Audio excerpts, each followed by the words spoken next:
Hi JDSers and ex-JDSers, I don't really care where you are, I hope you're having fun, but I'm sorry I can't come to Hayas's welcome back JDS reunion party, but it's not my fault that she has issues with dates, because honestly, like, I can't come to either of them. I think that Haley planned this on purpose, because the first one, I have school the next day, like, it's annoying that you guys don't have school the next day, that's just not fair, and the second one is my friend Lisa's birthday party, which I have been planning for months.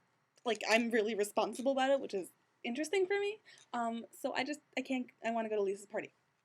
So anyways, I had planned to go to the JDS reunion and give everybody a big lecture on books because, honestly, y'all are reading Twilight. So that's just not okay. Twilight is a shit book. So, we're gonna start with my favorite book, which is called The Fountainhead. It's by Ayn Rand. She is objectivist, anti-collectivist Russian writer because she grew up in communist Russia and she didn't like it at all. Second, Right to Exist by Yaakov Lazowick. It was my Hanukkah present from all of my Christian friends because they know I'm a Zionist dork, and it's Zionist literature, and it's really interesting, and he's a good writer. Okay, hold on. Here are two of J.D. Salinger's books. J.D. Salinger is the most interesting, like, fantastic writer in the entire world. Now he's like a recluse, and he lives by himself, and he doesn't talk to anybody, but he is just an incredible author, and you have to read him because otherwise we can't be friends.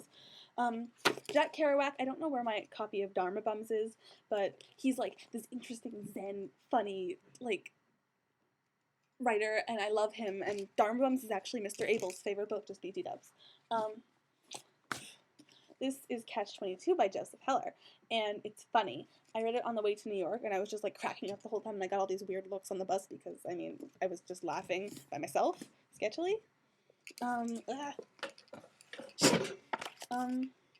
This is one of Albert Camus' books. I don't know where I just put his other book, but it's called The Stranger, and he's a French existentialist writer, and, wait, no, I don't know where his other book is. This is upsetting. It's called The Plague, though, and it's like this big metaphor for France's hesitancy to join in World War II, and I will explain that more to you later next time I see you. It's really good. You should read it. This is one of my favorite books in the world, too, after The Fountainhead. It's called The Cider House Rules. It's by John Irving, and I read it while I was on the beach in France, and I couldn't put it down. I didn't even go swimming. This is Ernest Hemingway. He should be obvious, like, honestly.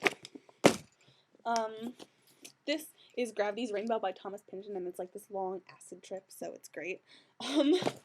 Here's my other J.D. Salinger book called Franny and Zoe. This is Milan Kundera. He wrote The Unbearable Lightness of Being and The Art of Laughter and Forgetting, and a bunch of other books, which are like very new age interesting, and I love him. And also, speaking of new age, this is Carlos Castaneda. He wrote The Art of Dreaming, and he studied with Don Juan, which makes it like incredibly cool. And then this is James Baldwin, and he's like this black gay author who I just like adore. So just take my advice. I have good taste in books. I don't have a lot of good taste. Like, I mean, look at my clothes. But I mean, read him. So I have to go because I have to go make dinner. But I wish I could see you all, and we will discuss more of this later, because I have, like, see my bookshelf? I hope, no, you can't see my bookshelf, but that's my bookshelf, sort of. It's got a lot of books on it. Okay.